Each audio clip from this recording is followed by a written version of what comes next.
Hey everybody, Sarah from Maine SNAP-Ed here, and today I'm going to demonstrate how to make a couple of recipes. The first is going to be for a peach salsa, and then to go along with that, some homemade baked corn tortilla chips. So I have everything laid out here that you need to make the recipe. For the peach salsa, you're of course going to need some peaches. Since it is winter time, peaches aren't in season, I'm using some canned peaches. You're going to need a bell pepper, any color works, a tomato, lime, an onion, some cilantro, salt and pepper, and then for tools, you're going to need a mixing bowl, some measuring utensils. You need a half cup, a tablespoon, and a quarter teaspoon, and then of course a cutting board and a knife to do all of the chopping. For the tortilla chips, super easy. All you're gonna need is a baking sheet and then some corn tortillas. You could also use a whole wheat flour tortilla. I just prefer the taste and the texture of the corn. And then some cooking spray and just some salt. And we're gonna get started right now.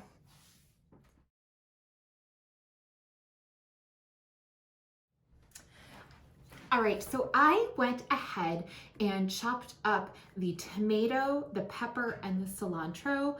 I also found that I had the yellow pepper that I showed you before. I also had about half of a red bell pepper hanging out in my fridge from something else that I made. So I decided I was just gonna use that up in this recipe too. So I've got the tomato all chopped, the peppers chopped, and the cilantro chopped. And I am just gonna go ahead and add all of that to the mixing bowl.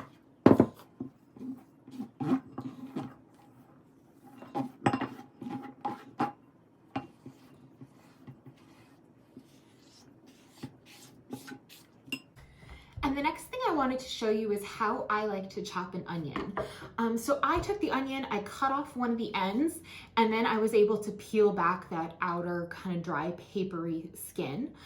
So once you have the onion looking like this, what I do is I cut it in half. And you'll notice I like to keep the root end intact. So you can see kind of the little hairy root things. That helps to hold the onion together. And then once I have it looking like that, I put the flat side down on the cutting board. That helps to keep it from rocking around, helps keep it safe when you're cutting. And then I make little slices. Without cutting all the way, I still keep that root intact. Little slices like this. So you'll see, oh, I did cut all the way through there, but it kind of like fans out like this. And then once you have those slices made, I just make little cuts in the other direction. So then you have nice, even little cubes, and it goes super fast. So I'll show you again, keeping that root intact as best you can. I did a better job on that one. So you can see it kind of fans out like this. And then just slicing the other direction.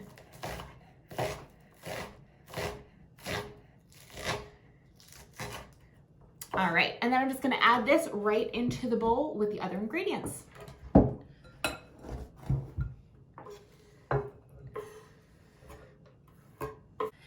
So in this bowl here, I have the peaches that were in the can. I just drained the liquid out of it. There wasn't a whole lot of juice in there, but you could hang on to it. You could add it to the salsa if you want it kind of juicier.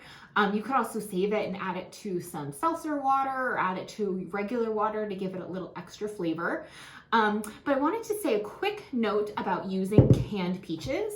So canned fruit is a great option, as I mentioned, especially in the winter time or when different fruit is not in season, tends to be more expensive.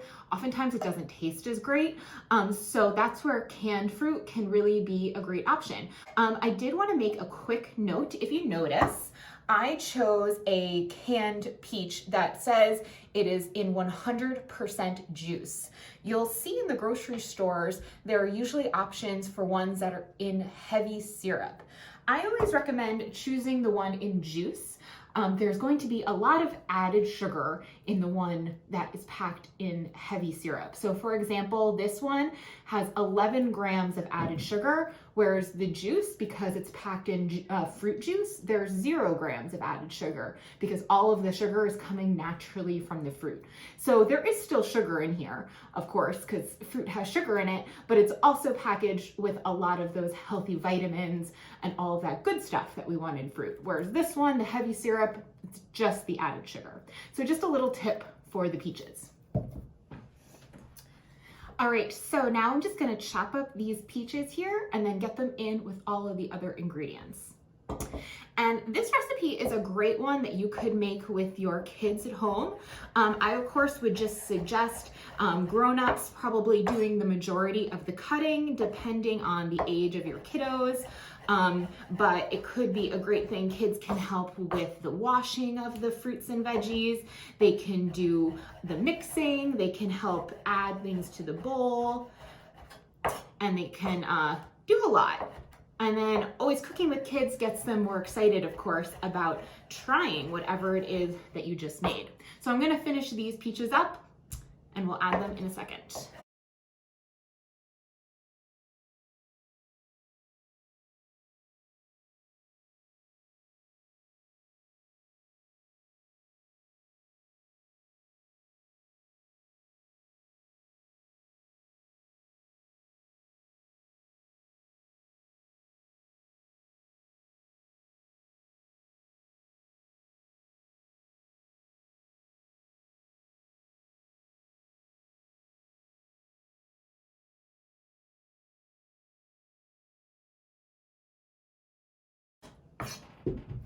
All right, all the peaches are chopped. They're going in with everything else.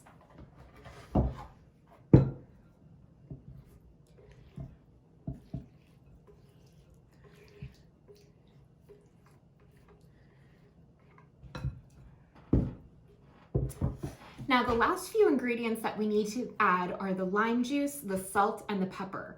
For the lime juice, I like to put the lime down on the cutting board or the counter and really press down and roll it around a little bit. And that's gonna kind of break up those little like juice sacs that are inside. It's gonna make it easier to get the juice out. So once you've done that, just cut it open, and I'm gonna squeeze this into the bowl where the peaches were. There's a little peach juice in there, but that's okay. So squeeze that in.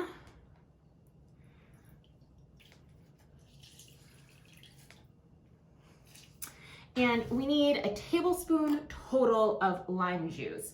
So I'm just gonna measure right over the bowl in case any extra drips in, that'll be okay. All right, so we got, I'm sorry, I said a teaspoon, it was a tablespoon. A tablespoon of lime juice in the bowl. And then the last two ingredients I mentioned are the salt and the pepper. So we need a 1/4 teaspoon of salt and a 1/4 teaspoon of pepper. Since I have a pepper grinder, I'm just kind of eyeball this one.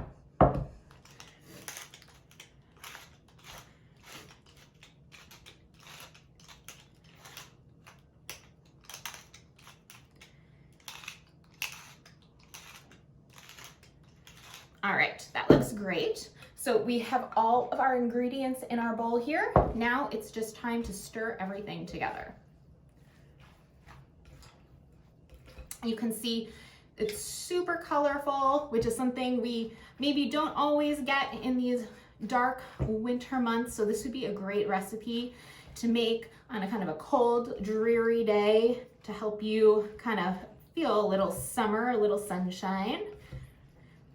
So this is what it looks like when it all comes together. See all those gorgeous colors in there.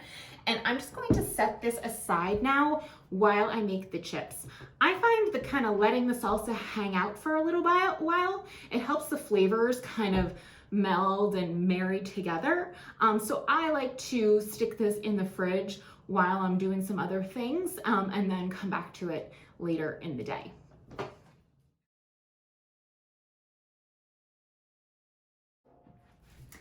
Okay, so now that our salsa is made, I'm gonna make those baked corn tortilla chips. And as I mentioned, I'm using a corn tortilla. Corn is actually a whole grain, so it's a great source of whole grain that you can have. As I mentioned, you could choose a whole wheat flour tortilla if that's your preference, but I'm just gonna cut these into quarters. So I find doing 2 or 3 at a time works well, so I'm just gonna stack them up, cut it in half, and then cut it again. So you can see, looks just like a nice little tortilla chip. And most tortilla chips that you either get at the grocery store or get in a restaurant are gonna be deep fried. So these ones are a baked version. So they're still gonna get nice and crunchy, but they're not gonna be deep fried. So a lot less of that unhealthy fat in there. All right, so we've got all of our little tortillas cut up. I have my baking sheet.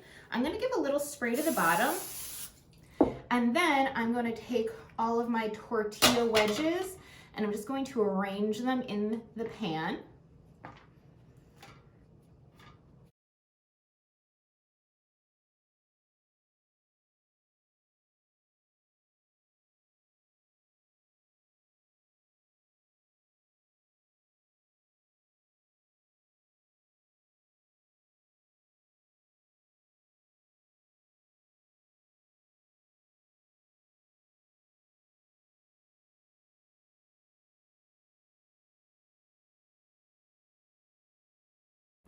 And once you have them all laid out, I'm gonna do a quick spray again with the cooking spray. This is gonna help our salt or whatever spices you're using to stick to it.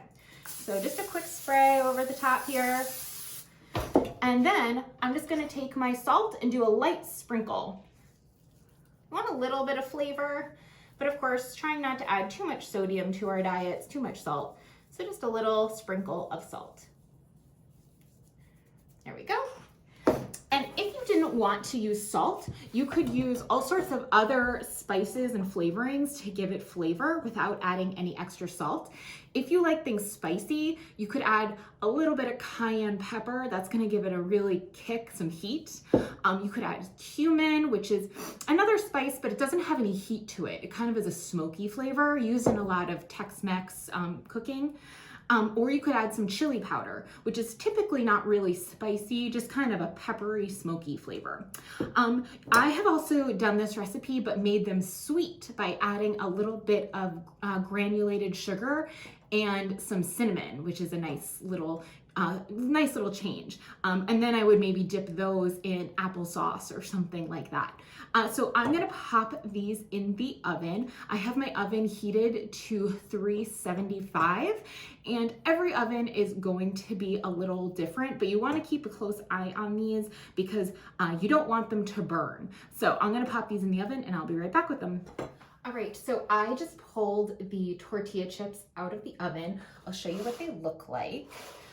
So you can see I let them cool for a second so they're not super hot. So I'll pick one up.